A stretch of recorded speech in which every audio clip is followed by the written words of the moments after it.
The battle for who governs Lagos State for the next 4 years is raging.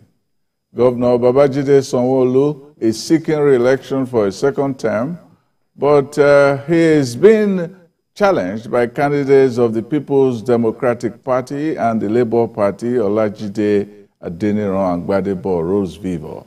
All three candidates have been campaigning and canvassing for votes, and all is set for an epic battle on Saturday. Governor Babajide Sanwo-Olu says he's confident of victory at the poll. Joining us now is foremost documentary photographer Dayo Adedayo. Welcome. Thank you, sir. And also in the studio is columnist and the Duke of Shomolu, Lagos State, Joseph Edgar. Thank you very much. You're welcome. Thank you. Thank you, sir. Sort of photographic recording of this. Now, how will you relate this to his stewardship? Good morning, sir. Yes. And good morning, Nigerians and the rest of the world. For me, as a documentary photographer, evidence is what I look at. And when you look at the administration of Mr. Governor, Babajide Adedayo Sanwo-Olu, I never heard that one before. Yeah, yes. You will find out that, to the best of my knowledge, is the best of the governor we've had so far since May 1967. Why am I saying this? Because when you look at what has been able to achieve, most importantly, for the first time in the history of Sub-Saharan Africa, it's because we have to take COVID out of. There was a lockdown throughout the world. The red line, which is, I sent in some pictures. I don't know whether the pictures is on set now or not. You'll be able to see that the red line will be able to take 500,000, passengers in an hour, right? So when you're talking about, that there is a conversation going on now that you have Agbero here, there. There is a systemic way of doing things. Once the red line kicks in, because that's why I'm canvassing for Mr. Governor, Babajide Adedayo Sanwo-Olu, that should be given, he should be re-elected so that he can complete what he has started. Red line is going to kick off before May. I think they are waiting on the NRC to give them the concession so they can go ahead. When you look at the red line, you look at the blue line. For the first time, these are federal government projects across the globe. There is no way sub-national get involved in rail transportation. Yeah, true. When you look at that is just transportation alone. And when you look at 15 jetties already built, so, and you look at the bus transportation as well. Unfortunately, we have the answers, and people do not just want to quantify what happened during the NSAS riots. Some of those buses were brand new buses, yes, were burnt down. You see some of them around town, like places like Oyigbo. Absolutely. Yeah. If you go to Oyigbo and you see the damage in Oyigbo, but unfortunately, and that is where photography comes in for me. I love to document things, and many thanks to this young man, Ademola Olaniran, who has been able to go around the state and get all these things covered. And when people now see what he has been able to do in terms of pictorials, you give him credit to say, oh, this guy actually deserve a second term. Not just that alone. If you put him vis-a-vis with the two main other contenders, I don't even know what to call him, either Patrick, either Shinedu, or Gbadebo, Vivo, I don't know what to call him. And you don't even see his deputy. You only see someone's picture without the deputy. And when you look at the deputy of Mr. Governor, Dr. Kadiri Obafemi Hamzat, oh, please. And you look at Olajide Adeniran of the PDP and his deputy, Funke Akindele.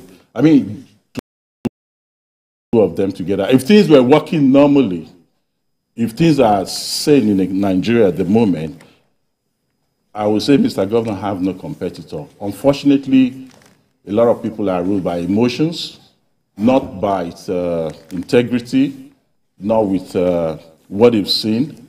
And again, what he has been able to achieve in terms of health, when you look at COVID, I'm sure if not for him, the three of us would not be seated today. We might probably be under 6 feet.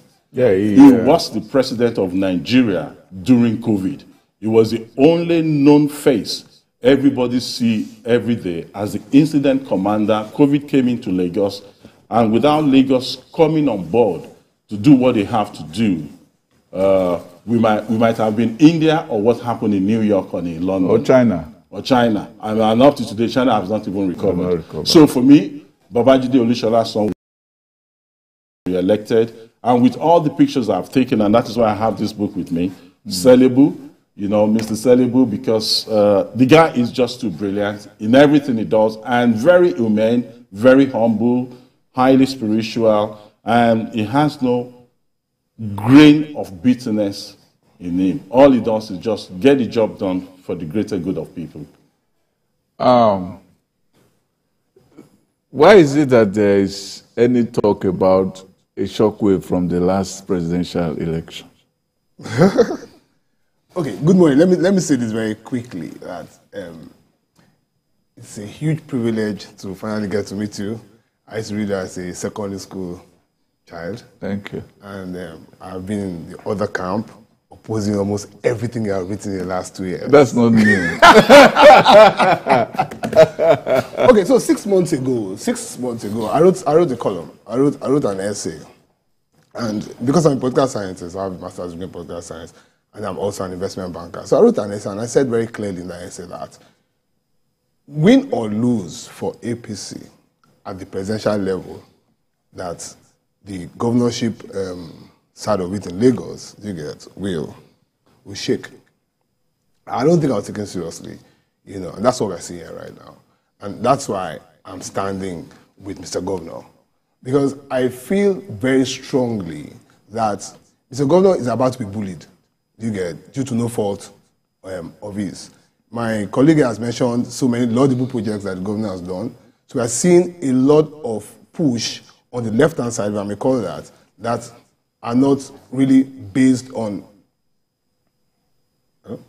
Go ahead. Okay, they are not really based on any empirical evidences of lack of performance on the part of Mr. Governor. My age, I'm 54 years old. I would be the last person to allow myself to be dragged by the nose based on emotions that are not there. You know, what's on ground in Lagos, justifies a second-term push by Mr. Governor. That's why we're standing by him.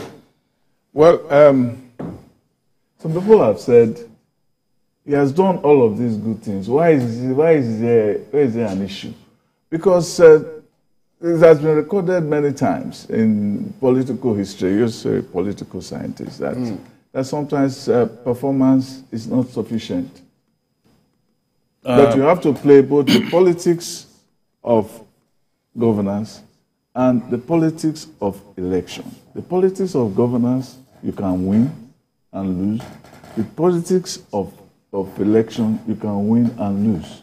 So, but the politics of governance is different from the politics. And if you don't do one well, you will lose it. You can do well as a governor and lose the politics of governance. And do well as a candidate. But you'll be good as candidate, but you may not be good enough for election. It doesn't mean that you didn't do well. In the case of in the United States, Clinton was supposed to have brought the greatest economic expansion in American history. Yet, when it was time for election, the people said, it is not about how you perform, it's about character. And they brought just the story of Lewinsky to rubbish everything he did. When the world was in collapse in the Second World War, in England, Winston Churchill was the hero. But once the war was over, they said, we don't want a warmonger. They turned They reframed the story, and it became a different thing altogether. So it's always important. Now, in Lagos, the narrative now is now because it's now about Labour Party that look, they want the presidential, so they can win the governorship. So it's not about, no, a few people are talking about train, people are talking about all the things you have recorded, very telling things now. So you have to now tell us, how do you now take charge of that narrative? What happened is this: if you don't advertise your illness, you will never find a cure for it. Yes. That is the greatest undoing of Mr. Governor, of everything he has been able to achieve in the last 2.5 years. There is this gap of communication with the people. I will give you a very good example. Lagos they don't have gold, silver, or oil. What they have in Lagos is land. And the land is so small, which is premium. And for the first time in the history of Lagos since 1967, he has just done something now that is called LAGIS, Lagos State Geographical Information System, yes, whereby people do not have to go to Alausa to go through the rigor of going back and forth, the traffic and knowing someone or not knowing someone. You can just go on your computer, sitting at home, to look at land registry to know whether the land has been encumbered. I mean, we know the stories in Lagos where 100 people can be sold a land to, or the owner of the land have used the land as a collateral with the bank or things like that. So what I'm trying to say is there is this miscommunication along the line. And being a gentleman that he is, he believes in just work, work, work, work. But while you are working, you have to let people know what you are doing. I mean, for example, is it that people don't know? Is it that people don't know? It's not that people don't know. A lot of people do not know. But again, another thing is this: Labour Party is no different from President Muhammadu Buhari before 2015. So there is this emotional attachment by my brothers from another part of the country to say, oh, it is our turn, and Labour Party is getting a bulk vote from a particular region. Same thing President Muhammadu Buhari did in 2003, 2007, and 2011, before he aligned with the Southwest, before Asiwaju came in. President-elect Asiwaju Bola Ahmed Tinubu came in. You know, that's the same emotional things I'm seeing in Labour Party now. It's just a bandwagon effect that you cannot, because most of the people that voted, like my colleague Duke said, most of the people that voted in the don't let me use the word most. Some of the people that voted in the presidential election for Labour Party are certainly going to vote for the governor. Why? This is not a Muslim ticket. Yeah. This is not a presidential. This is a local. Yeah. So I was just trying to say that. I was just trying to say that it is not that people don't know about the trains, or people don't know about all the roads he has done, all the things he has done with the rice mill, the housing project. It's not as if they don't know of all of it. They say that Oscar Wilde, who said that man is a sentimental creature, not a rational creature.